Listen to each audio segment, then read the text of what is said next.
Good morning. Do you know what time it is? It's clobbering time!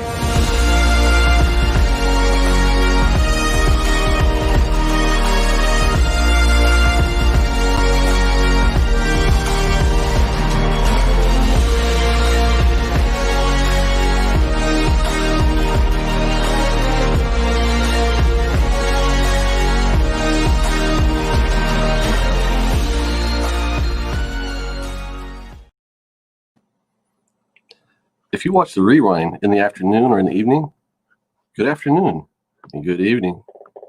Hey, J Hood Creative here. Thanks for joining us for another exciting episode of Comic Book Clobbering Time, where we talk about comic book this and that. Sometimes we talk about what we picked up. Sometimes we pick a topic.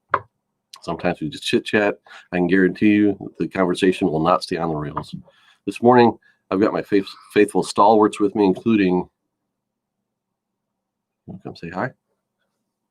Over here. Yeah, over here. Over here. Hi. Oh, love you.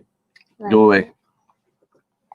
And we've also got Schell. Harper. I know, right? She steals the show every time. She's going to sit here and keep an eye on this little eyeball symbol that shows that we have 2 live viewers right now. We've got two. I'm one of them. Good morning, Al. How are you? Is it morning? It's morning yet? Yeah. Been up for a while, so I'm going. All right. And then working on many things. We've also got Coach Vic. How you doing this morning, Coach Vic? Doing all right. Healing. Coach Vic had a little procedure last week, but he's getting his strength back, and hopefully he'll be joining us. I had life or death surgery. What's that? I had life or death surgery. Not a little procedure. Okay. The stakes were high. Let's see who we've got joining us this morning. Cowabunga fam. Good morning, Ruben Guzman. Good to see you, brother. So how's it going for you guys this week? I know, Vic, for you it's been kind of low key. You've been having to hang out, chill for a week. Haley's got a COVID. Promise you it's not COVID. Well, I can't promise, but I'm pretty sure it's not. Those kids. Well, how's my week been? My week, besides Vic, let's see, Vic, he's had surgery. He's been doing that, right? So I can't go over that. You can't top that.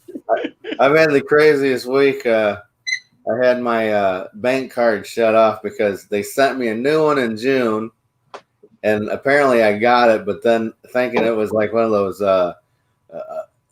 credit cards that you get every time. It's like, hey, you've been pre-approved. So I've been working on my old one, you know. And then finally I took it in because I got declined at like Chick-fil-A, you know. The great thing about it, I went to Chick-fil-A and they said, sorry, I already gave me my food, but they're like, this has been declined. It keeps getting declined. So I'm like, well, here's your food back. And it's like, we can't take the food back. I'm like, cheers, pal, free food. No, anyway, so I go to my then you had bank. to collect the garbage for them. Is that it? Huh? And then they made you pick up the garbage and do some dishes. No, that's my daily job. What's the big difference? I ate their food. That's garbage enough, isn't it? Hey. Shots fired. No, but so I go to my bank, and then they say this card's been declined because they got new ones coming, and I'm like, uh-oh. Anyway, so I wasn't bad enough to take the free food. I got money from my bank, and I went back and handed it to somebody at the Chick-fil-A, and I'm sure they put it in their pocket because everybody's, honest. I've got a similar story to that. When I was in college, back then we were writing checks, pay bills and stuff, and I ran out of checks, but was down to my last check. So I got into my drawer, pulled out another box of checks, started writing, those checks for payments on stuff. Turns out that those checks were from an old bank account. Like every time I went back to school, I opened a different bank account each year. So I was using checks off an old account. So I dropped like 8 bad checks, and then left for summer vacation. And then I started getting letters to my parents' house, and had to go back and like track down. Okay, and I didn't keep a good record either. I had to like think back. Okay, who did I write a check to? Oh man. Yeah. My wife takes care of our finances. I never written any bad checks like you, Jamie. You're probably on the world's most wanted list. I am a criminal. Jeez. You guys got person? You guys got any cool pickups this week? No. I was supposed to, but I didn't. I know Vic didn't. I got a couple things, but I kind of went ham. I've been on a little spending spree, and these eBay sellers need to get on the stick and start sending the stuff to me. It's aggravating because I wanted to have a cool killer stack of stuff to show today, and I had 2 books, and they're nice books that could have showed, but I want to save them and show a really big haul next time. 36 Chambers. Morning, bro. This is my pickup from last week. Book 3 of the 3 Jokers. But you didn't like the first one, so why did you keep going? Because I'm a sucker. I just wanted to see if it got better. I know a lot of people liked it, but I tell you that I think Jeff Johns needs to get off of people's tips. I think he needs to. They say it's so original. It's not original. It was a pointless. It's so pointless, but I guess most comics are. Sorry, guys. I love comics, but it just brought back the Brian Boland, Alan Moore Joker. That's what it was. It was like, let's establish that this is the Joker, and let's get rid of all the other ones. I don't know. To me, it was like Doomsday Clock, where I had good bits, and then it was just a lot of fluff. Yeah. And it was.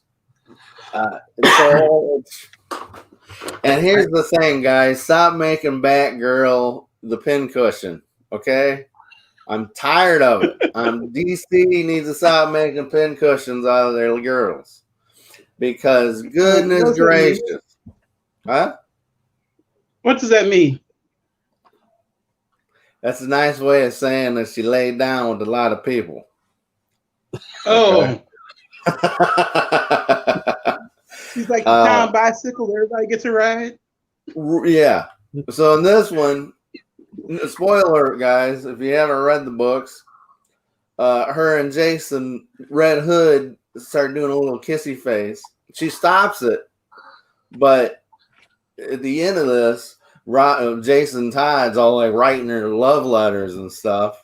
I'm like, man, come on. Come on. Like, that is so weak, dude. That's like making someone, hey, my main bad guy is my dad. I seen it on Star Wars, so I'm going to do it for every other thing. Oh, he's my brother. I'm done with that. Start something fresh. Barbara Gordon's old enough. I know it's a retcon. It's a new universe, but I'm tired of it. Let her live her life. Do not ship her with any Batman characters. It is so bad. It was cringing. It made me cringe. I'm sure there's a lot of people out there that love it. They're gonna laugh it up, like, oh, they should be together. And I was like, well, what about Dick Grayson and her? We're doing the Wild Thing back in a while. And then in that Batgirl or the Killing Joke movie, her and Batman hooked up. I'm just I never watched that Killing Joke movie just because I'd heard that. Yeah, I didn't watch it either, but that's what I'm saying. She's a pincushion. She bad writers do bad things. So if it makes you feel any better, they canceled her book and made her be what's her other the computer wizard Oracle. Bailey.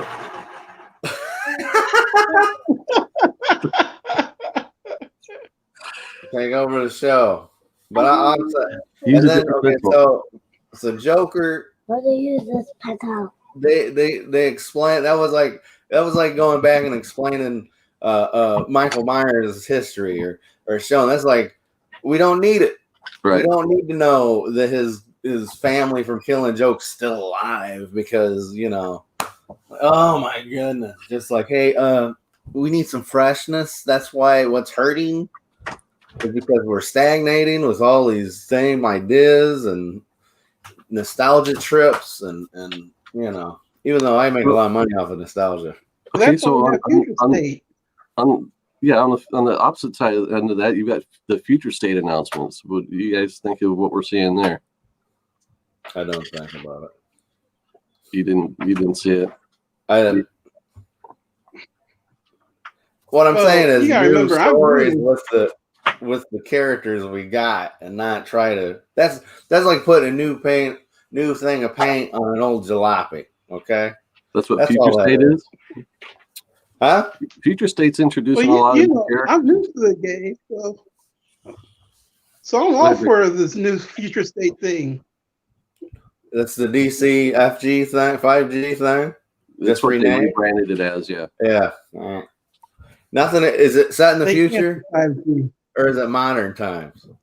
It's supposed to be the way they describe it. It's the future, but okay, it's not gonna last. It's not last. Well, no, it's a 2-month filler event, so they go back to the regular DC universe after this event. All right. Well, then that's I hope it's fun. Yeah, JB, it is. It's supposed to be January and February, and I was poo-pooing it all along when it was called 5G and kind of had a general idea of what they said they were going to do. But after I started seeing some of the creative teams, some of the art, the promo art and stuff, I'm willing to give some of it a shot. I'm not signing up for like all of it because some of it is really, they're pricing themselves out of the market as far as I'm concerned. Their main Batman book is like an $8 book, and it's but they're thicker. Yeah, I think it's an $7 or $8 price point for the one Batman book with the black Batman in it. They're trying to mess up my happy home. It's got like, I don't know, 48 pages or something like that. It's got the main Batman story, then it's got a couple backups in it. So it should be like a big square bound, kind of like they're doing with their 1000th issues and stuff like that. So it'll probably be a quality product once you get it. But if you want to read their main big Batman book, it's going to cost you $32 over the course of the event for over 2 months. So, but the thing that really caught my eye, I think, was the promo art for the new Wonder Woman by Joelle Jones. I mean, it is just a character kind of splash image, but I thought it was unique enough.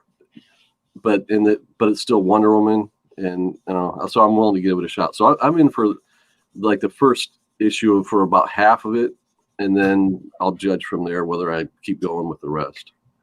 But I added it up, and if I was going to be in for everything I wanted over the course of 2 months, it was like $120, and I was like, no, I'm not going to spend that much money. That's just on DC. Yep. So let me take a short break to promote our sponsor.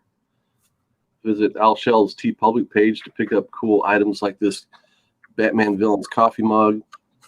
I didn't have a clean Al Schell shirt for the show today. My latest shirt that I put up a couple. It's, if you guys remember the old D&D cartoon, Dungeons and Dragons cartoon, there was a villain on there named Venger. He was all red and he had one horn coming out. A guy has a shirt of him, and then the other one is Captain Caveman wearing a Loyal Order of Water Buffaloes blue hat from the Flintstones. I thought that would be cute. Discount code. Are we able to do that? Are you able to give out? I don't. It's all TeePublic's always having sales though. Yeah, so. They've always got like a 25% off or 35% or something. So. Yeah, it's always good. Just wait for it, and then it's always a decent thing. I wanted to show one thing. This isn't comics related. Get that out of here.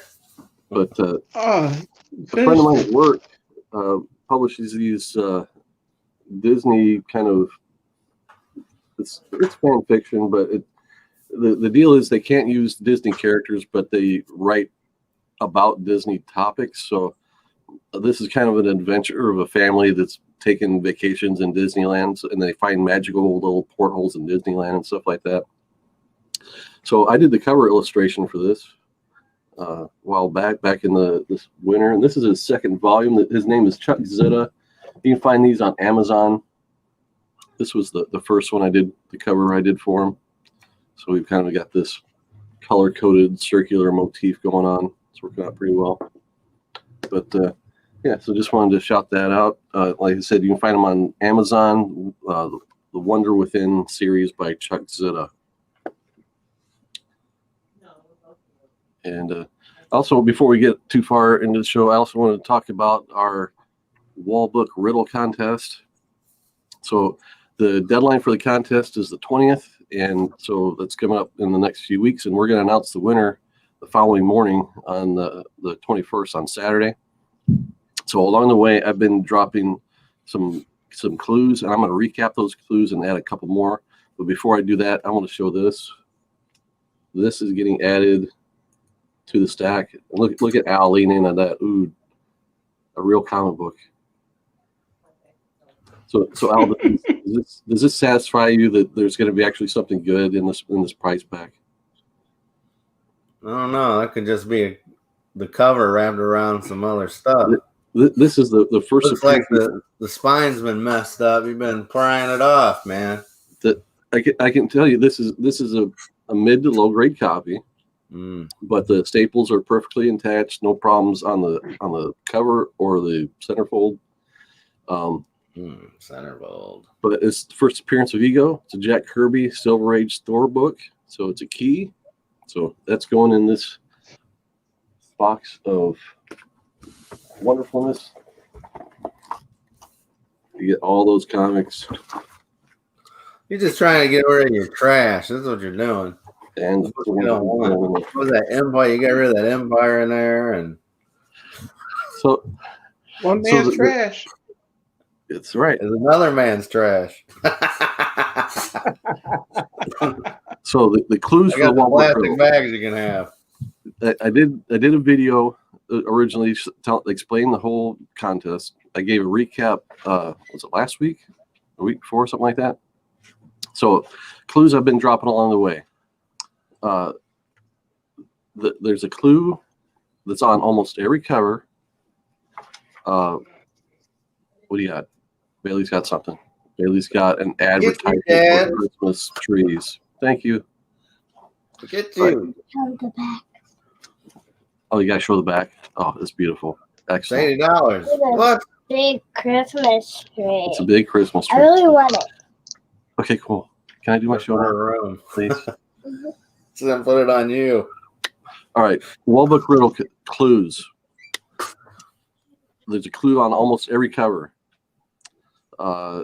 It's what I don't. When I go through all the books, when I've done the videos and I've gone through the books, it's the one thing I never mention, except I slipped once and said it. See, if you watch the last video, I gave a bunch of clues of what was not the clue you're looking for. Like I stated the obvious thing about the cover, and that has nothing to do with the commonality of the books on the wall.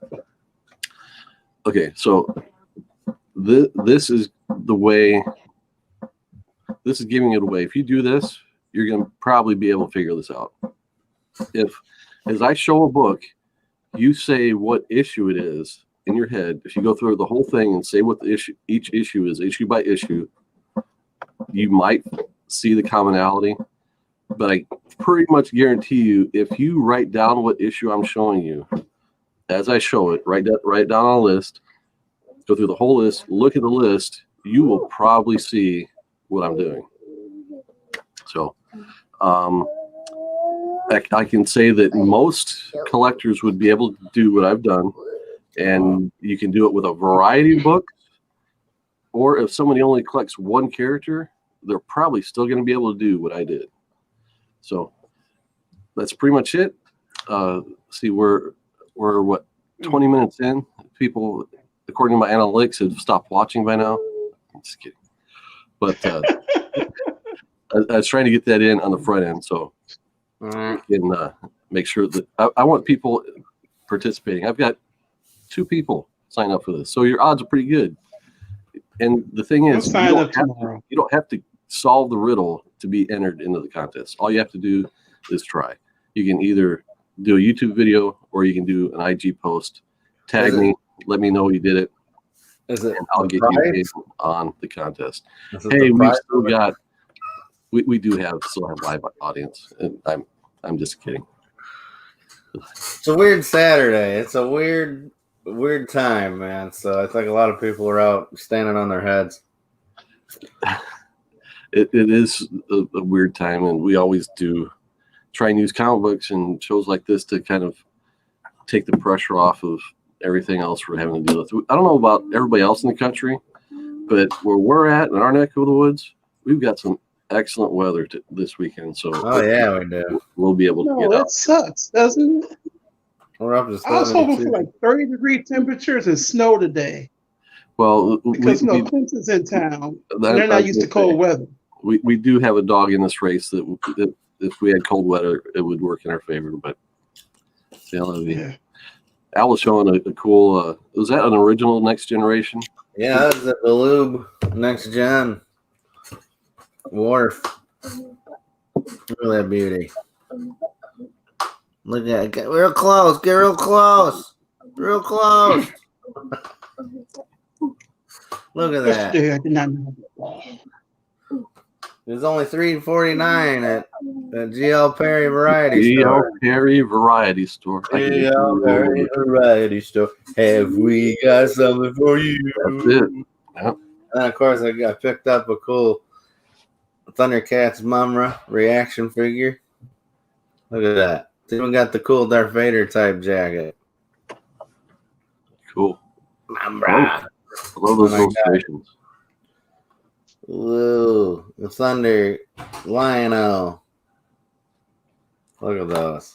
That's beautiful. That's sweet. I picked up, I don't know where they're at, but I picked up a Megatron reaction figure and an Optimus Prime, a dead Optimus Prime reaction figure, just like those, like the old Star Wars, like stiff figures. Uh-huh. Yeah, I picked those up. I don't know what I did with them. I just throw them everywhere. So it's like, hey, we're gonna be on YouTube today. I was like, well, what did I do with all my stuff? I don't know. You don't have it laying around you where you just like swim through it like Uncle Scrooge McDuck. That you just. I should. Well, eventually that's how I'm gonna live. Just in a that and all the feces will be below it. But that's like, where do you go to the bathroom? Well, everywhere. Told you we wouldn't be able to stay on the rails. Yeah. All right. So let's. Whoa. Thank you. He must have pulled the plug. I was just about to start talking about colors, which Al on Instagram said that he has none. So. Well, let me pull up my notes. Here he is. Something's going on. I think it was Dan Jurgens. Dan Jurgens. Dan Jurgens. He's back to kill me. I don't know what's going on. The internet's messy. All right. Well, I was just going to say this. We start talking about our favorite colorists. I know you said we're live for an hour already. An hour and 23 minutes. Maybe. Really? Maybe you went through a time. Oh my goodness! I lost an hour of my life. Oh no. Anyways. All right. So what happened in the past, guys? Let me know. You should have been here for it. It was amazing. Man, I feel bad now. You actually have a true fact about comic books. Okay, so we're going to talk about colorists, but there's my favorite colorist is right here in the room with me, and she feels she needs to show some of her excellent work. All right, let's go big screen. You got to sell it, Bailey. You got to sell it better than that. Say, this is the greatest Joker ever. I made this. Nice. There you go. I'm gonna put one in Oh my goodness. ice cream. There. That is the Yeah. greatest ice cream cone drawing ever. I made it myself. I know you did. I just needed to watch a video. You watched the video and they taught you how to color it, Yeah. how to draw it. This is Jamie giving up. The famous Like that's a very good ice cream man. We've been overrun. Mhm. It has the sun. Yeah. What's the color of the sun? Oh, there it is. It's pink Yeah. under a pink sun. All right. Thank you, Bailey. So That's all, folks. I found him. I found my Megatron. He's chrome, man. He's all chrome, bro. Then I got all these people and do some of these card illustrations for them. They're pretty cool. Dead to Optimus Prime. Mm, Cool. He's all gray. tear in my eye. Yeah, who didn't cry? I cried last night watching it. I was like, Okay. Bailey has totally hijacked the show. Okay, what else you got? I got some popcorn All right, popcorn. from the movies. And then And- I made this myself. Forget it. We'll do it live. All right, cool. I made the popcorn from a video. Okay, cool. I'm just gonna let her host the show next time. I'm gonna come crash her show. Do it. Yeah. All right. Oh, Okay, gotta be quiet now. All right, so this particular book is what is kind of brought this discussion to my mind, because this book has some beautiful, beautiful coloring in it. This guy knows, and the coloring is by, I should have put on my glasses, Maria Sara Miati. So we can assume that maybe it's a female. No. Not that that matters, but she definitely knows color theory. But she doesn't know how to tell a comic book story using coloring, because I can't tell what the heck I'm looking at in that page. It's beautiful, beautiful stuff, but it's just, it actually looks more clear on screen than what it does when you actually look at the book. Flip through sex scene. But she knows how to do it. And it's gorgeous, eye-popping stuff, but I should just hold this up to the screen and read it, because it reads better on screen than it actually does in person. So this totally ruins my hypothesis.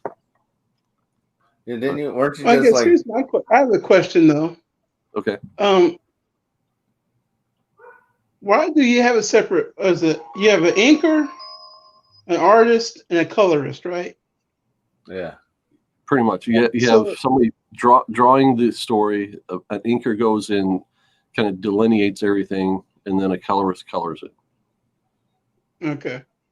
So who's the one that gets the credit for? Do all three names get put in the book, or four names include the writer? In the credits, they give credit to everybody. On the covers, it's usually just the writer and artist, and then everybody else. Sometimes they mention the others.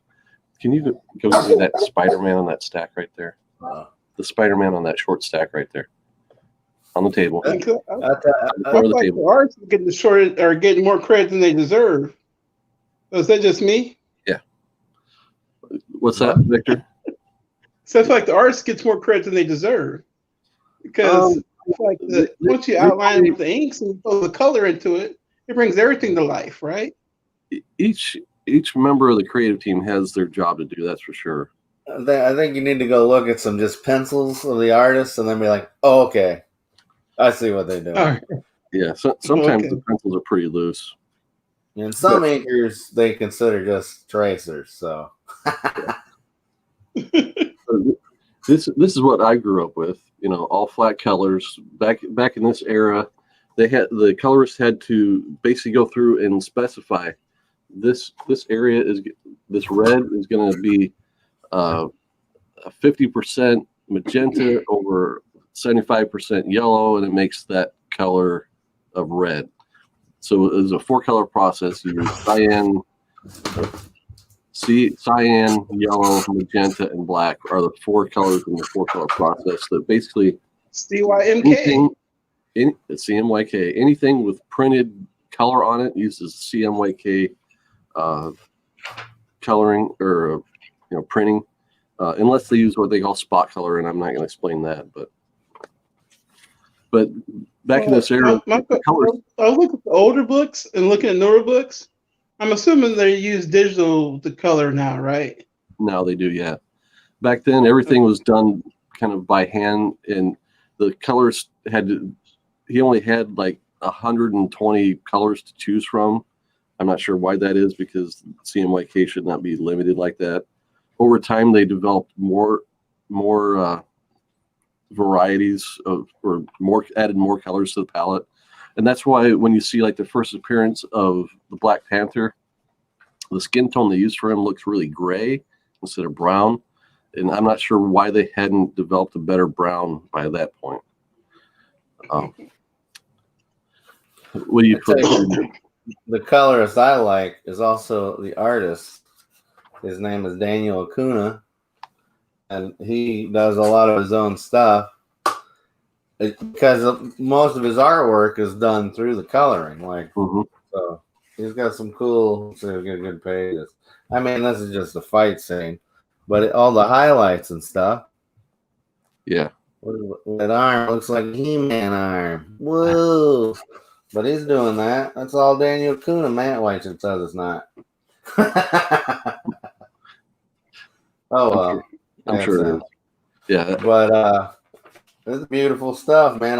He has more colorful books, but I love his is a all around. He's like the total package because he does the pencils, inks, and colors. That guy is crazy and it's beautiful. You should check him out, Daniel Acuna. I got him on Instagram, but he does all his typing in like Spanish. So I'm like, oh, I can't read it, but I can look at the pretty pictures.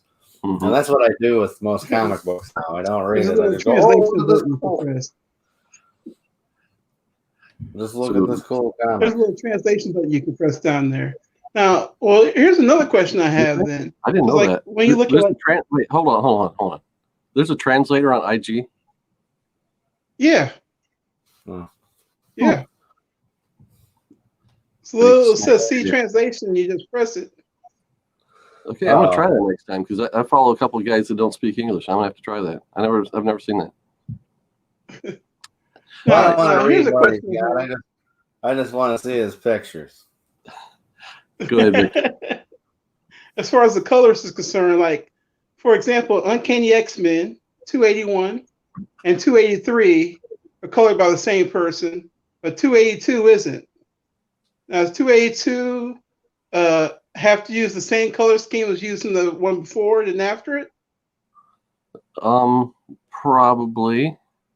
I mean, it probably came down to somebody who was behind on a deadline, so they had to have somebody step in. And honestly, I can't remember how consistent they were with colorists in that era. These days, colorists cheat. Part of the process of computer coloring is doing what they call flats, and that's like busy monkey work, and they hire that out for pennies on the dollar, and people in India. Wait a minute, you had me doing flats. You call me a monkey? It's true, but I paid you. It's paying money. Mm-hmm. I think there was some paid that I didn't get paid for. To tell you the truth. What? I paid you out of what I was getting paid for the pages. Mm. Wow. So yeah, as far as that question, Victor, I just imagine it's probably a deadline thing that they had to have somebody step in. We've got a new name in the chat. We've got Gold Gauntlet Comics. Ooh, Have we talked about the mad genius Kyle Ritter? I don't know that name. I don't think. Unless that's the guy that Two Brothers knows. That's a colorist. Two Brothers? Yeah, Two Brothers is a YouTube channel. Yeah. So Ritter. I picked out a few guys to talk about, and I'm just going to go through them in kind of chronological order. The guy that started earliest that I noticed his work, and this guy's name is Steve Olaf, and no one's going to recognize this book other than they flip by it in dollar bins and quarter bins somewhere. This is the first computer generated comic book, the first computerized comic. Ooh. What? Okay, so Kyle Ritter does Cyberfrog. Interesting. I did the second Cyberfrog cover ever. Good morning, Ruben. So, Steve, this particular work is not remarkable other than the fact that it's one of the earliest examples of his work. The cool thing about this is, spoiler report, he went on to do the coloring on the first Spawn comics. And in the back of one of the comics in Spawn, he put out a full-page ad saying, I've got a bunch of stuff. If you send me your address, I'll send you something. And he sent me the original coloring art for this. I've got it stashed away in a bin somewhere. But he used the same process I used when I did my early airbrush color art too, where he had like the art on a paper surface and then overlaid it with clear to restate the line art. Same exact thing. He did a lot more simply than I did, but so early work by Steve Olaf. And kind of where I started appreciating him and didn't even know why, because I didn't know enough about studying comic book art at that time, was on this Moon Knight reprint. And this appeared in a Moon Knight magazine or graphic novel back in the 80s, the original story. But back then they were doing like fully watercolor style colors. So this was the first time that I'd ever seen. I'm gonna turn my camera a little bit like this. First time I'd ever seen anyone doing somewhat more realistic coloring in a comic book. As far as tracking the color, is using it to like color theory and things like that. You don't see a whole lot of that. He's just coloring. If it's a blue thing, it's going to be blue. Well, except for Moon Knight up there. But so that's the first place I ever saw like somewhat realistic watercolor coloring. But other books that I could have pulled examples of him from this era are the Death of Captain Marvel graphic novel and God Loves, Man Kills, the X-Men graphic novel. He colored both of those. So everybody's really familiar with those. Later on, he became famous for coloring Akira for Epic here in the U.S. Originally, when it was published in Japan, it was published in black and white with gray tones. And I'm not going to crack the spine, but I'll open it a little bit. And I flipped through this earlier, and there's not like really cool examples, like action shots or anything. But that's kind of cool, the motorcycle thing there. But it's kind of a cool scene. So this is considered some masterful coloring from the early days. This was published back in the 80s. What makes it masterful coloring? The fact that he just did it so well. He used color theory to do it. just an overall the quality of it, and the fact that it's a world-renowned comic book like Akira. He didn't step on any toes by taking it from black and white to color. And then Spawn, he didn't color the cover. Ken Stacy colored the cover.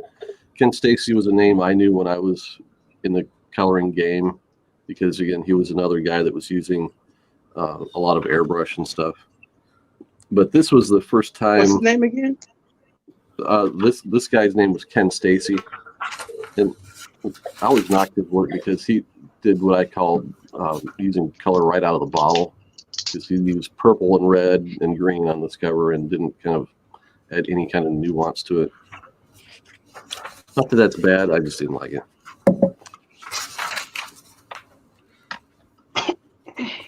A little 9-panel grid there.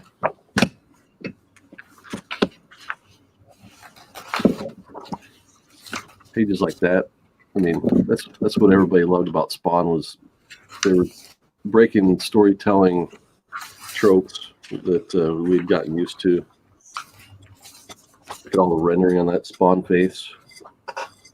So that when they started doing this at Image, everyone kind of had to take notice, and it changed what the entire industry was doing when they went to this kind of coloring. And when they were doing this computer coloring, this is the earliest, well, not the earliest, earliest examples of computer coloring, not computer art, because the Shatter was the first computer art, but using it as a standard device, a tool to color comic books. So when Image started doing it, Marvel and DC soon had to follow suit because they just had to keep up. But Image did it.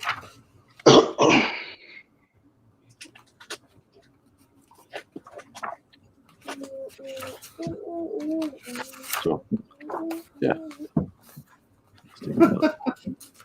Let's catch up with a few comments from the chat.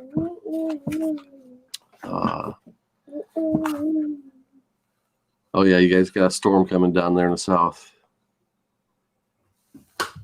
A storm? Please. Golden Gauntlets is down there with you. Hang in there, fellas. Big Snake knows what I'm talking about with that Akira. You gotta love it. I was gonna watch it the other day, but then I didn't. You know, they redubbed it, and I was too used to seeing the old dub, so I don't like the new one. I want a remastered version with the old dub on it. I'm sure it's out there, right? I'm sure they have the choice. Like if Scream Factory or Shout Factory does it, they're gonna give you everything. Everything your mom reading the commentary, you know. I don't have any huge colorist thing, but I'm going to be coloring these. I've started a new thing, a hobby of getting model sheets from old cartoons. Mm-hmm. Bionic 6. Bionic 6. So it's a bunch of the old. There's an old cartoon called Bionic 6, and it's all. I'm sure it's just from someone's house. They found them laying around and scanned them in and printed them off of the, it's just, it's cool. Fun. I have the Silverhawks as well. I'm thinking about ordering more, so then I can give them out as coloring books. People can be like, "Oh, I let my daughter color this." I'll let your daughter color all of them. Like, Thanks, 36. I appreciate that comment coming from a fellow artist. I've got a page going his way this week. He bought one of my originals from the Creed Teenage Mutant Ninja Turtles issue I did. So, Jamie, speaking of color and art and all that stuff, so you were talking earlier about this. I think it's James Edmonton or something. He does a lot of the reaction artwork. Okay. Can you do work for other companies besides the one that you work for? Yeah, I just work for my own company because I can assign myself the work. I don't have to go hunt for it. Yeah, someone likes Silverhawks. I got all the Silverhawks. It was maddening to find because this is the reason why I bought them, is because whenever I'm looking for a reference I can never find it on the internet. So I'm like, I'm gonna go to the source. So then I know exactly like, okay, when it turns, there's a circle here or there's a dot here. And so I was like, I'm gonna find them. It's maddening. What you got there? You got something to show? Who, me? Yeah, you. Oh, well, I was just gonna. We'll see. Like I said. Well, I gotta look at my notes here. So I never admit to looking at notes. FCO Placentia. I don't know who that is. It's a Mexican person. I know Okay. that much. I know their account got blocked on Twitter. I know that much. but they've done art in here. And what's this? Spawn 300. Okay. And it's interesting because here it's a lot of muted colors, I guess. Is that the correct term? Yeah. Now, is that harder to do than when you do like a vibrant colors that contrast each other? For some reason, I do find it more difficult myself. Just because I don't know. It's hard to pick between a bunch of grays and kind of browns and tans and kind of understand. Well, he was using a mint green in there. But then we get to the only reason I even thought to look him up was because of these Dark Knight death metal books that I love. Wait a second. Bake that cat is all part of the setup. It's there on purpose. Huh? Bake's freaked out by that cat behind you. It's all he's part of the show. No, you gotta leave him. You gotta leave him. It's that's your setup, man. It's over. But now he does this too. She, I don't know it, but they, right. But not like all these books where they do all the color in all these books. Now, do I have a good eye, or am I just making stuff up? That looks good. Or is it the cool black background that makes everything pop? No, I think it looks like quality work to me. I haven't read those books myself, but they look okay from here. J is for Judge. Judge Hood. Right. But no, Judge Hood. I don't like that, but you can. I endorse that comic book. How's that? Judge Hood. That's your nickname, Judge Hood. All right. The next name I'm going to talk about is another image guy. Oh, no. And if I had played my cards right, I could have worked. Anything modern? Yeah, we got modern stuff. I just showed modern stuff. I'm the modern guy. Yeah, you're the old fart. You're the old fart showing off stuff that no one cares about anymore. So if I had played my cards right, I could have learned coloring from Joe Chiodo at Wildstorm Studios. If I would have agreed to move to California and worked for minimum wage and left my wife behind. But I didn't, so. You regret that every day, don't you? It's a story I get to tell. So Wow. he's really this is Joe Chiodo, and he was part of Jim Lee's whole crew at Wildstorm. And like I said, when Image started doing this computer coloring, they were really kind of plowing through, new unexplored territory. It was really fly by the seat of their pants. They were learning as they went, and Joe Chiodo is a good combination of understanding color theory, using color theory to his advantage, as well as pulling off all these new groundbreaking techniques using the tools at hand. So, of course, this is image stuff. It's all, more vibrant than it probably needs to be. But he settled That's down how with it rolls. Yeah, that's how they were rolling at the time, especially. But he figured it out. I talked about this on Independence Day. no, on what's the show with Comic Cat 84 and Genome and Grader's Notes. Grader's Notes, and I knew that like 5 seconds ago, and then the old man gene kicked in, and I forgot it. But this is also Joe Chiodo, and it's just, this is one of the single issue masterpieces for me when it comes to coloring.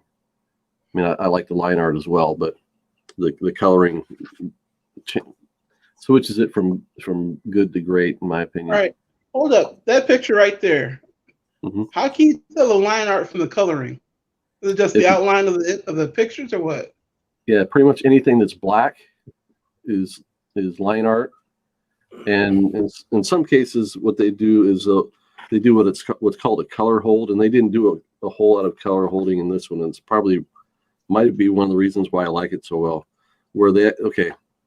So here where this guy is outlined, but he's outlined in green.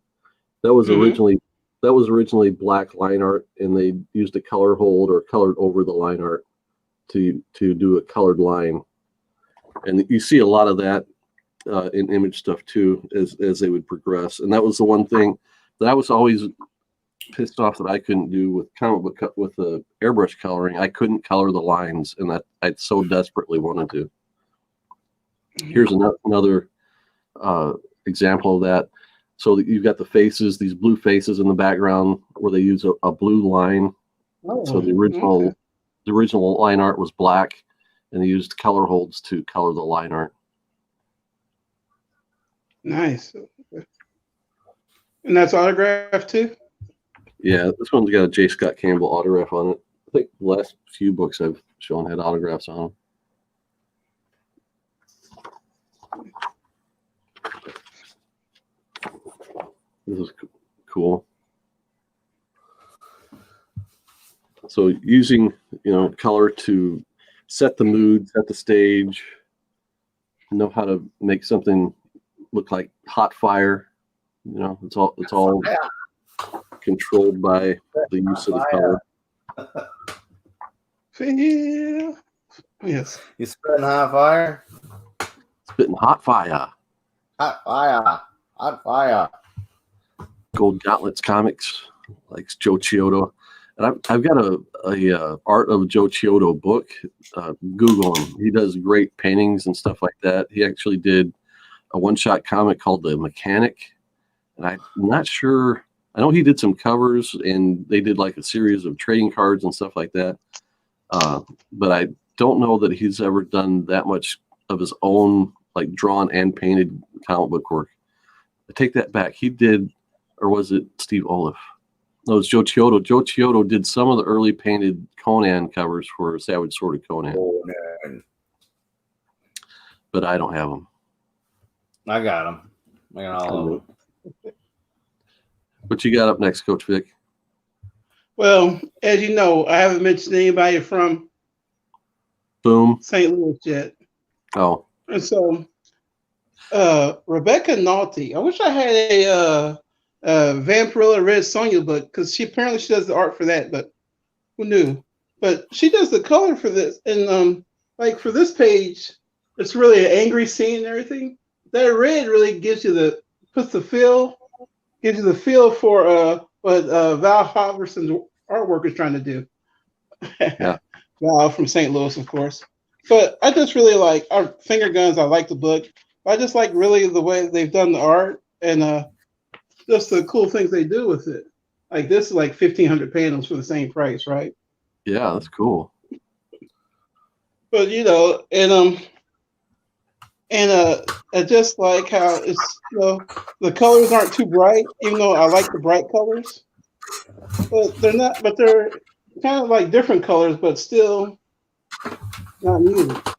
Right. Yeah. That's what you get when you get someone that kind of knows what they're doing. When I talk about color theory and stuff like that, they know kind of what colors go with what, how to tone certain colors down to make others pop. That's a pretty good looking book. I've never read Finger Guns, but I need to. Bake the Snake's got a couple comments. Colorists are highly underrated. I feel they can really set the tone for a series. Definitely. Yeah. do artists that do their own colors, so they get more respect? You know, like rappers that don't write their own rhymes are considered as talent. So if you want to look at Jim Lee doesn't color his own stuff, but he knows he's got to hire Joe Chiodo to color it for him. So I'm not going to knock Jim Lee for not coloring his own stuff, but Al mentioned Daniel Acuna, and I've got a couple of honorable mentions that I'm going to talk up to of artists that color their own work that I consider they're not are they considered as talented. It's a different talent set, and some artists just are total packages. While some specialize. Lex Luger. So you looked like you had something you were going to show, Al. Or was I wrong? I looked and then I was like, the coloring's not that great. Okay. So, all right. So I was gonna pop out these old comics that had, the old flat color tone comics, and I realized they're new versions of the old ones, so they totally just computerized the coloring. Gotcha. Just give me the old halftones, the whatever it is. I'm fine. I don't need any fancy coloring. I mean, no offense, Vic. The coloring you were showing me, I just like kind of basic, like some basic stuff. Well, see, that's why I don't know. I'm trying to learn here. I mean, I'll the be things bringing that it in we- here. No, I'm just curious. Are the things I like, the things that people with a Yeah. good eye, like you two have, would like, based on the coloring. Like, I love the story. Like, maybe I back had and this. look at, like, Killing Joke and stuff. I mean, that's old, but the coloring in that was, to me, it was like, oh wow, look at that. The Killing Joke coloring was, and they recolored it because Brian Bolin wasn't happy with the original. okay. Sorry I mentioned it. Gold Gauntlets comics.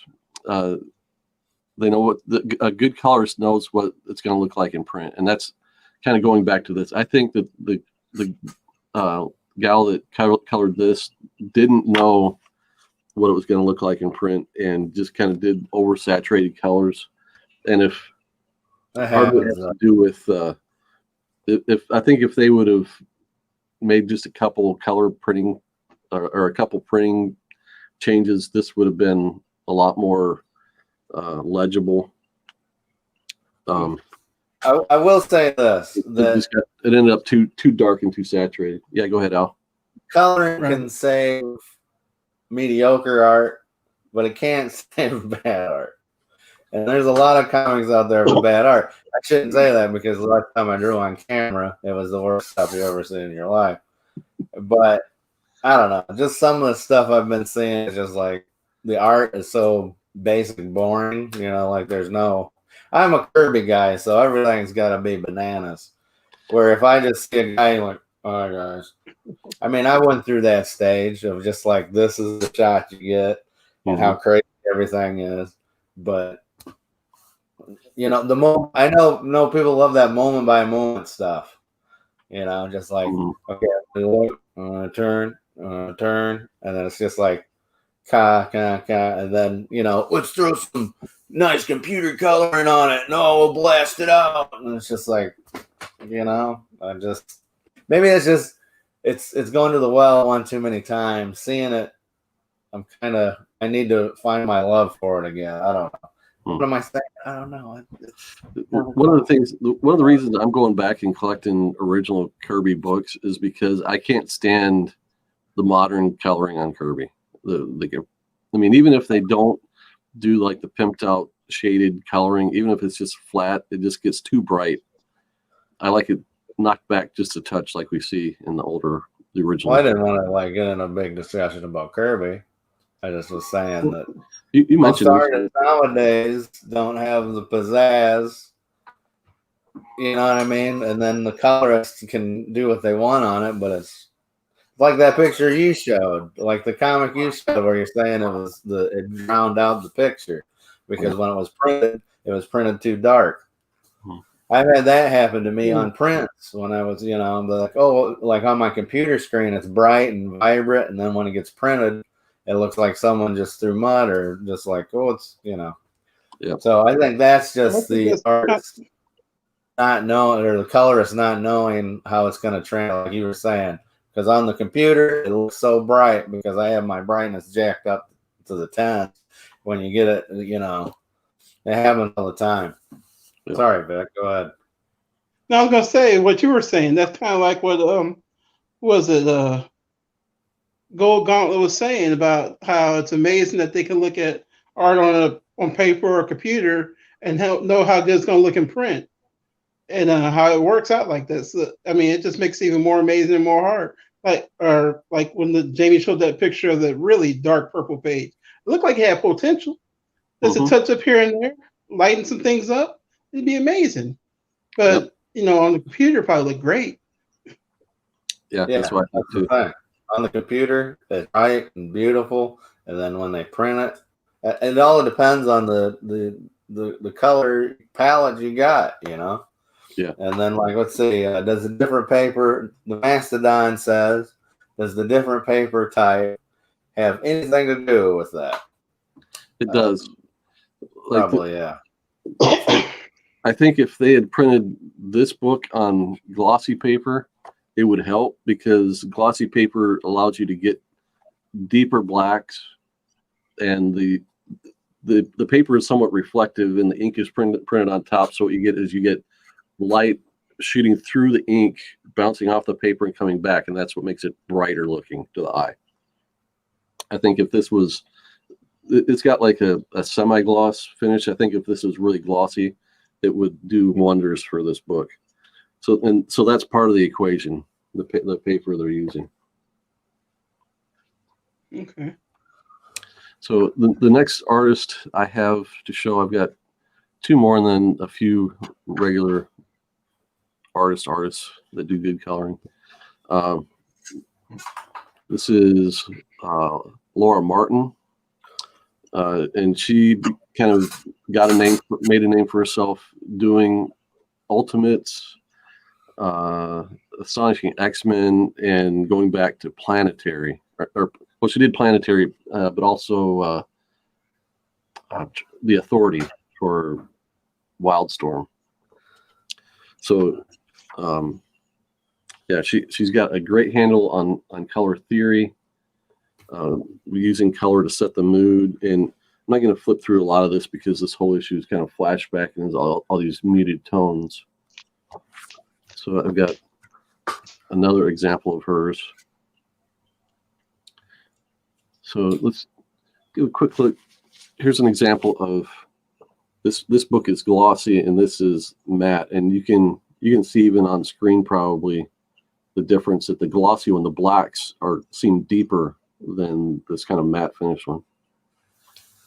Since we were just talking about that, I figured I'd take a minute to point that out. So that, yeah, I have an Ultimates #1 signed by Matt Wagner. You think that's worth anything? No.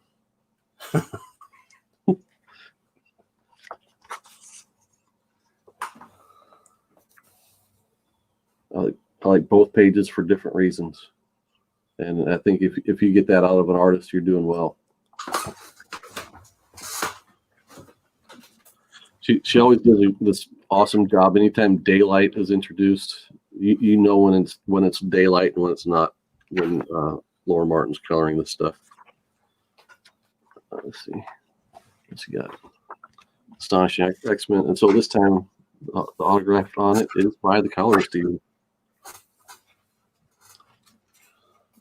And here she was coloring John Cassaday. I'm going to find a good page. So this book is a little bit more subdued. So if you get a range of kind of different feels from an artist, I think that's great.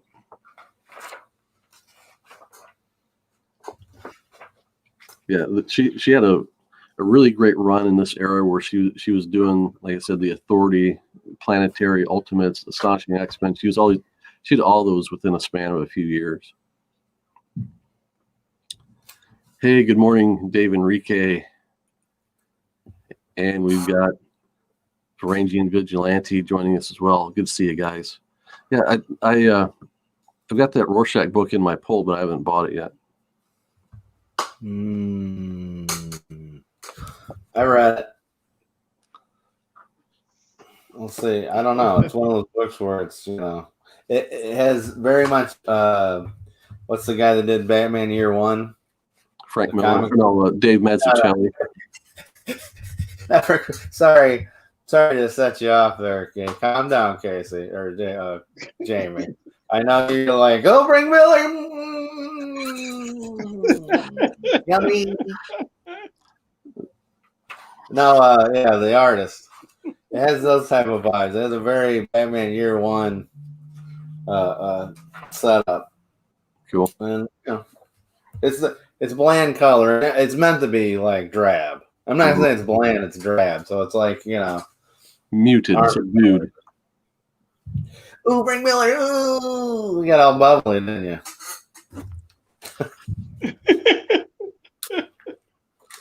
I get frustrated with that too, Mastodon, and I think there's a balance there that can be struck, and sometimes publishers worry about it, and sometimes they don't. Have you got another pick there, Victor? Well, wait a second. No, I gotta pull up my notes because I'm not good at this stuff. Well, let's St. see. Louis. What did you already So- say, St. Louis? Oh yeah, okay. We talked about my Mexican, the Irish person, and well, the one that you actually said you heard of when I sent you my list of colorists, Tamara Bonvillain. That can't be a real name, can it? That's the greatest comic Bonvillain. creator name ever. Bonvillain.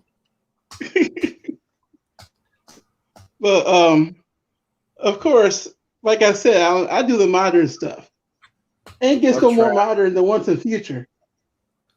Which reminds me, I have a bone to pick with Comic Time over his video about how he didn't like Once and Future. Yes, everybody has to like what I like. but I mean, all consuming fire right here without being consumed. But That's cool. I like when artists can use pinks. And they use pinks in different ways in all these pages. I mean, that even goes back to the first book that we did on your book, Jamie. I can't think of the name of it. But pinks are used. I just think it looks really nice. And of course, I stand for Boom. But I just really like these books. And it's interesting to see how things change over time. Like, I love the green page. And that's how people get me. You have a pretty cover, I'm in. Oh, Boom. But that's also of course, great. Boom. Of course, Boom. We're two on the Vic list. The Vic bingo. We got St. Louis and we got Boom. Are we gonna get a sports nod too? Oh, Stealth. Okay. What a name. Well, yeah. See, I also have Stealth and Ludacrats listed here, and the Dark Knight Death Metal. But yeah, I think she did the art for Stealth too. Keeping me away from buying anything, it's the name. The Stealth name. That's such a generic name. It's like we don't have. Hey, I got this really great idea for a name. Oh, that's being used by someone else. Darn. I'll use Stealth. No one uses that. It's such a basic name, man. It just Stealth. That's a great name. It's a great book. It's a good book. Great series. The name is garbage. The name is boring. It makes me want to sleep. I'm stealthy. Yeah, I can't hear anything. I can't. He's so stealthy. I don't see it, and I ain't gonna pick it up. Tune in next time for our least favorite comic book names. That'll be our topic. Yeah, Stealth is number one. Jeez. Comic Head 84 is up and joined us. Good morning, Kenny. How are you? Good morning. So my next color is to talk about. Hey, Kenny, you landed. Your timing is perfect because he knows this guy. Is the guy created Stealth? No, I'm going to talk about a guy named Dean White, and this is some of the earlier stuff that I know of from him.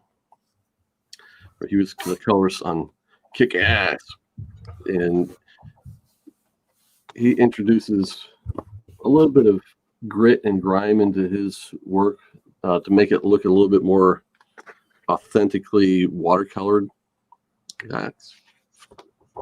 Nobody wants that to happen to us.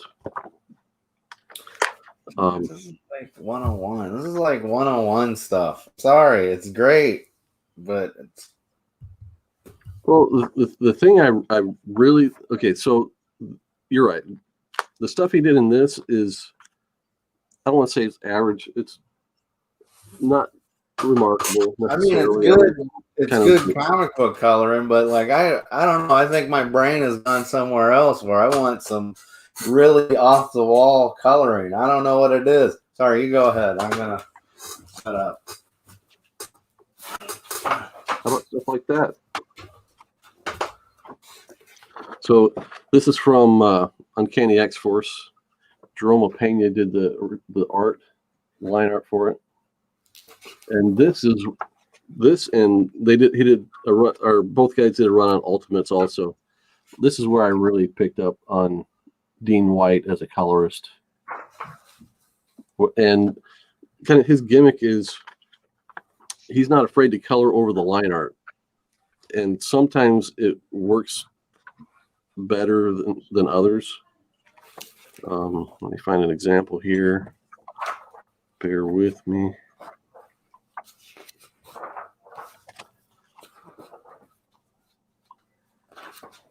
So here, the highlights that he's painting in on digitally, when I say painting, he's painting in digitally. He's painting in highlights on some of the stuff where he's actually going in on top of the line art and ignoring the line art and just going at it himself with some lines that emulate the line art but are not. That's what's happening here on Archangel's face. The highlights you see there are painted in by the colorist. Does that make the artist mad?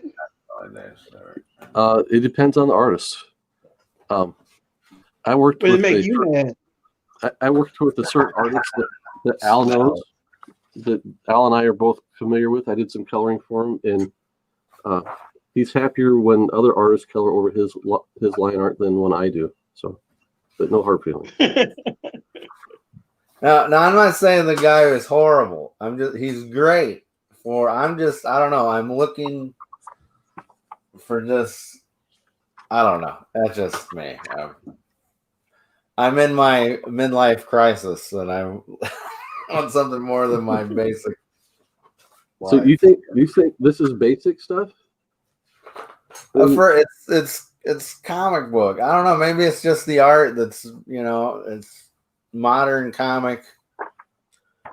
I just have different tastes, and I apologize to everybody on here. I think my tastes have changed. You don't have to apologize for your tastes. When you see the same thing in every book, it's just something. I want different stuff. I want to taste different foods. That's colorful. I like the colors. So this is the same guy. It's Dean White. And so, I mean, maybe it's the artist. Maybe it might be the artist that he works with. Well, I think I'm yelling. Let's compare. Same artist. Well, I'm not saying. So, well, yeah, this is different because it's more colorful. I think it's his palettes that he's using at the time. I'm not saying no, I'm not saying the stuff is garbage. I'm just saying it is. When everybody does it, it's incredible, man. When everybody's special, nobody's special.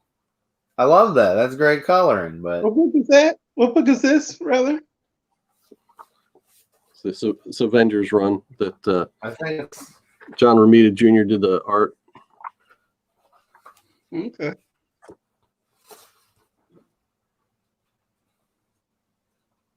Yeah. Yeah, I think I like more poppy color. I like brighter colors. I think that's what it is. I think the. Okay. But you also said that's also a product of the paper too, right? Say that again. That's a product of the paper, while the colors are more poppy, as Alan says. No, it's really not in this case. Okay. I mean, This might be a little bit more glossy than we saw in that. We only find them when they're dead, but it's very similar. Yeah, that's just me. Anyway, so yeah, that's Dean White. Jamie, Okay, yeah. what would you say is like the best colored book you've seen? Like the single best coloring job on any comic. Yeah. Tune in next time. I'll give that some thought. I'll tell you what I think. The best color job was done by Sam Royal on the book Winter of Woe. You guys got to check that out. Have you picked one of those up, the Winter of Woe, yet? Mm-mm. I think it's the best graphic novel out there. That's the one you did, right? Yeah, which you haven't bought or anything. Don't ever, don't help a brother out now. How many pigs have you had to put lipstick on in your career?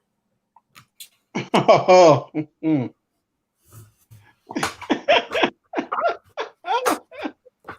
I love that book. I've not worked with that many different art, and I've never worked on anyone that I did not respect their work. Hold on. so you've never worked with Al then? Yeah, I have. I've colored stuff over his. You never colored me, Yeah, I did. did you? Yeah. How long? What was it on? One of the Buy Me Toys things. Oh yeah. Okay. You did the cover. You did the cover. Yeah. So that's the thing. Like we worked before, but we just don't. I'm like, yeah, okay. It has been a while. All right. Yeah. So I'm going to mention a few guys that do the line art, so to speak, and the coloring too. So Al already mentioned this guy, Daniel Acuna. I was jumping around. That's what I'm saying. He's a total guy, man. I love a lot of his stuff. I loved his run on Black Widow. Let me pick a few choice pages here. I mean, if you checked out his run on Black Panther, man, he does a really cool space stuff. That's his stuff. That is not Daniel Acuna, man. Oh wait, this is Phil Noto. I'm sorry. I was gonna say that's a base or yeah. All right, there we go. Daniel. Yeah, it's got life in there. That's the thing. It's just it's excitement. It's a movie. It's a room. It's alive. It's not. He can make knows the difference. Instead of like still shots, like hey. It is very cinematic. That's what I'm talking about, man. That's beautiful. That to me, That's what I don't even read the book anymore. I just I'd get it for his art. That's what I did. Right. That's what I am that guy now. I am that basic of a person. I have typecast. I've done everything. You've come full circle. I have. I used to be, oh, the story's got to be good. And I was like, none of them are good. Let's just look at the cool, the funness. Like, he's the guy. If I could be like Daniel Acuna, I'd do it. He's the one I would hate, you know. Here's a question for you, though. Who determines where the bubbles go? The letterist. Yeah. Well, The who? Most of the time, if the artist is good, he can factor in where it's going to go. Yeah, the artist kind of plans in the space, but the letterer goes in and actually adds them in. Because you don't want to have so what's the order? You have the artist first, then who's next? Well, you got the writer sometime. Well, the writer, of course. The writer's then first. Then you have the penciler. Then the artist. Who breaks it down. Most of the time, unless you have a breakdown artist, it's a difference.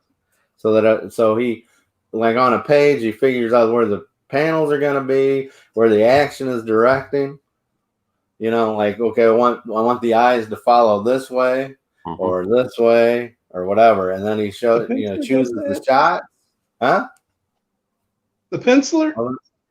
Yeah, the artist does that. That's the Well, artist and Which one? The penciler. pencil? The They're both artist, the same Okay. guy. artist and penciler are considered the same, even though Yeah. different artists are doing different jobs. Usually, if you generically say the comic book artist is probably the guy doing the pencils. Okay. Mm. All right. So then after the artist does Then his the ink. thing, Well, The it ink. depends. Hold on. Back in the old days, when we were talking about Kirby would do the drawing in pencil. Then they would send it to the letterer, Mm. and the letterer would do the lettering and draw the panel borders, and then send that to the inker, and the inker would ink everything. Oh, yeah, although most of the time he would draw in the word balloons, or he would draw the areas where it would go. Yeah, it kind of depends on like what amount of dialogue he wanted to inject into it. In the 80s, it got to the point where it would be it'd be penciler, go to the inker, and then the letterer would do lettering on he'd do it on different sheets. They'd cut that out and lay it on the art. They'd actually glue it to the art. And then I imagine essentially digitally, that's probably how they do it today. It might even may or may not go to the colorist before it goes to the letterer. I'm not sure. yeah, Dave the Enrique thing I said, just go ahead. took me a while to appreciate Acuna, or he simply got better. I like Acuna start. You know why I thought I picked this up and said Acuna did. Acuna did do a run on Black Widow, I think. Well, I just say I thought he was always good. He did the Freedom Fighters for DC a long time ago, and that's when I first seen him. What I like about him is because it feels like he probably uses like Copic. Not he doesn't probably use Copic. He probably uses digital, but it feels like you're getting a Copic or what's the other Prismacolor piece from him at the conventions. You know, that's what. I go, here, let me color this for you, and it's beautiful, and the shading and all this, the color's just right. Feels like almost every picture. And then he does the brightening of stuff. You know, that's kind of boring picture. Like you should. Hey, I'm telling all this up, and you show this like bland, just white suit. Like there's no shading. No. Anyways. All right, Victor, did you have another guy you want to talk about? No, we've covered everybody. All right. Sam Royal. We got to talk about Sam Royal. Look him up on Instagram. Sam Royal, the best colorist in the world. Right. But my next artist that does the coloring himself that is admirable is Phil Noto, not Daniel Acuna, as previously suggested. Is that an ad or what is that? Well, this page is an ad, but this page is a splash page. That's Phil Noto? I thought he. Yeah. Okay.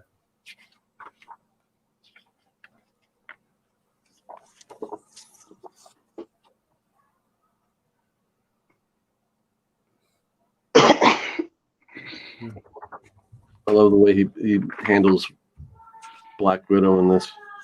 Like how he's got this light flooding in. I always like a good reflective picture, like on the previous page, with the reflection of the sunglasses.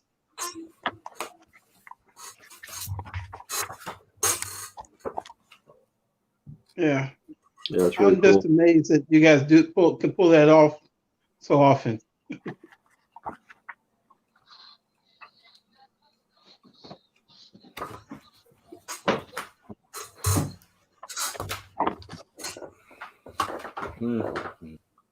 It's really cool. It's got a real painted look.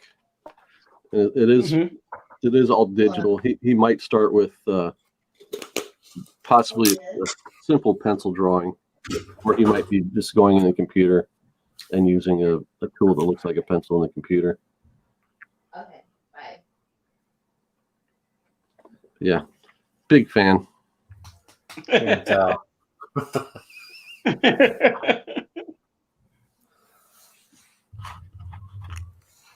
See what we got comments wise here. We said that. He did the Black Widow mini that came out prior to Noto's run. Yeah, I think you're right. And it's quality stuff. Look at some Supermans in the 80s, and Tolan was way ahead of his time. All right, I'll have to check that out. You're probably not a big Superman fan, are you, Jamie? Of course I am. Are you? Yeah. The older, the better. I mean, Superman lost to Batman. He's kind of weak, ain't he?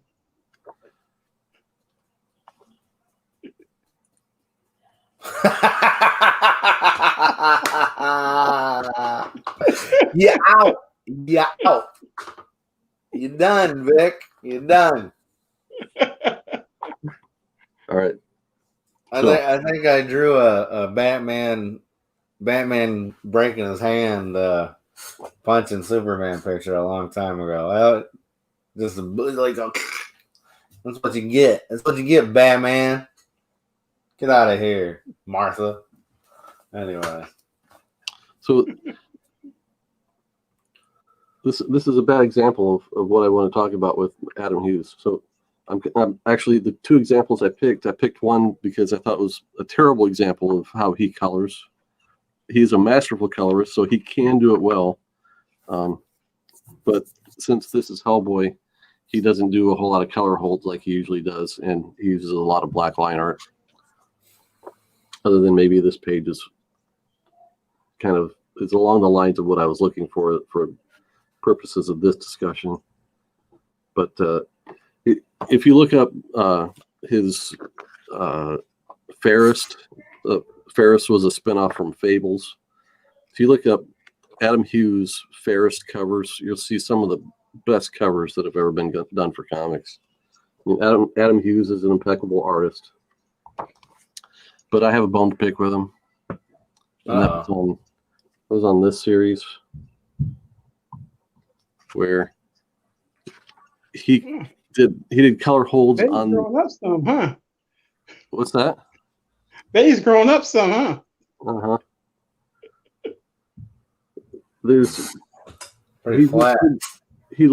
This is Adam Hughes again. But in this whole book, he did this real muted color thing, and all the line art is like a 70% density. It's all muted line art. And again, it's showing up better on screen than it does when you look at it in your hands. And get your money back. Send him back and get your money back. I will. Next time I see him at a convention, I'm going to kick him in the shin.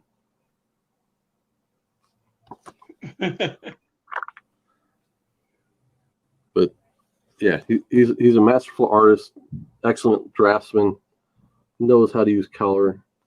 But in this case of this comic, you get the C-. Uh-oh. So let's see. Need another wall riddle or contest. Clue for the wall. Another clue.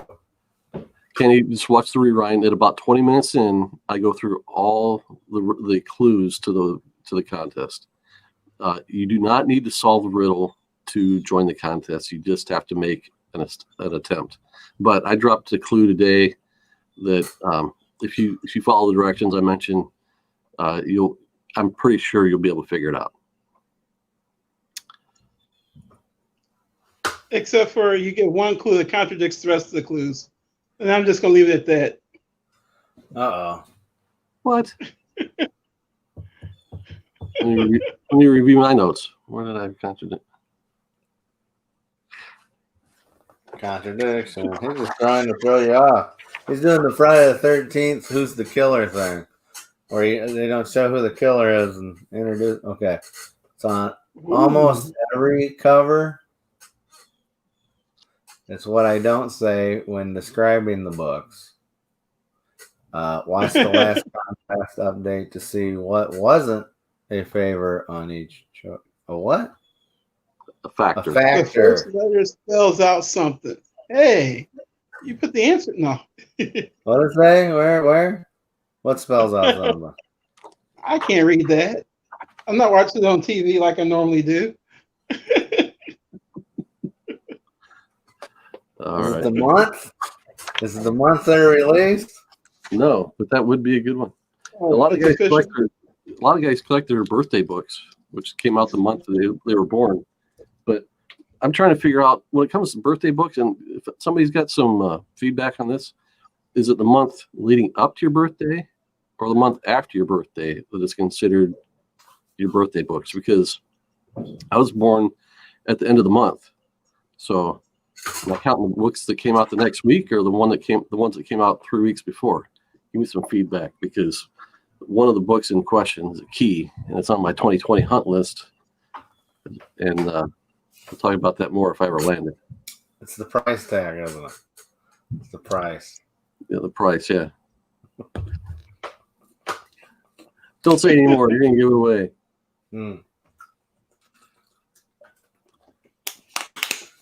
The month and year of your birthday. Okay, but is it the month stated on the book, which is not the month that came out, or is it what came out that month? So my birthday books, I'm born in November. I got my birthdays. You're going to celebrate my birthday as a national holiday this year. So the month of November are my birthday books. All right.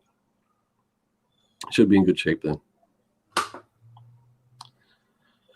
All right, so the show came to a screeching halt.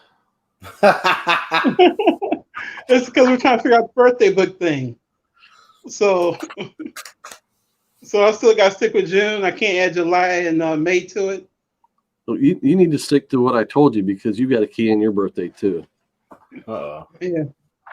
Well, I need you to send me that link again. That book is coming down too, because I saw a 6.0 go off in auction the other day for a reasonable price. Oh. So, all right, so we'll wrap this baby up. We're at an hour and a half. Wow. All right. So, any final thoughts from Al or Victor? What you got, guys? I just want Victor to feel better, and I hope he's doing better. And I have more pain before the surgery or after the surgery than I did before the surgery. I guess it's a healing pain, but I'm getting there. You got some I good have drugs. Norco. I was gonna say you got some good stuff to get you by. Yes. I'm just looking forward to getting my bank card back so I can go buy more toys. There you go. More toys in my life. I'm gonna so last parting words for me. I've got an idea for a YouTube comic book community gift for Christmas this year. I'm gonna do a video on it. Hopefully I can get it done today. I might just do it, knock it out right after this, get it posted. I'm sending out a Christmas gift to everyone that wants one. But you're gonna have to help me pass along the word, because the more people that participate, the more fun it's gonna be for everyone. If you like some of my gag recorded videos, if you like what I've done as far as that kind of content, you're gonna like this. That's all I'm gonna say about it right now. But I'll try and knock out that video quick and get something posted. And I thought I was finally getting a sketch cover. What's that? I thought I was finally getting a sketch cover. You're still in line. I've still got your Black Panther sitting over there. In 10 years. My to-do list of sketch covers is getting a little bit shorter, but I do have a big freelance project I work on right Black now. Panther has died since you bought that book. You never finished my Gene Simmons versus Godzilla painting that I asked you for. I didn't. I want that. And I also wanted a Star Trek version of the New Hope poster that I was like, dude, this will make money, and you're like, No, it's a great idea. It's just going to take a lot to do it. Yeah, well, you haven't even started it. Too busy doing sketch covers, chasing hugs for everybody. I know. Hug me. The man is busy. He has 3 kids, No, 2 kids. You see how he talks to his kids. He's always yelling at them on here. Get out of my room. All right. Giving them the voodoo eyes. We will see you next time. Let's remind everyone again, keep your priorities straight, faith, family, comic books. We'll see you next time.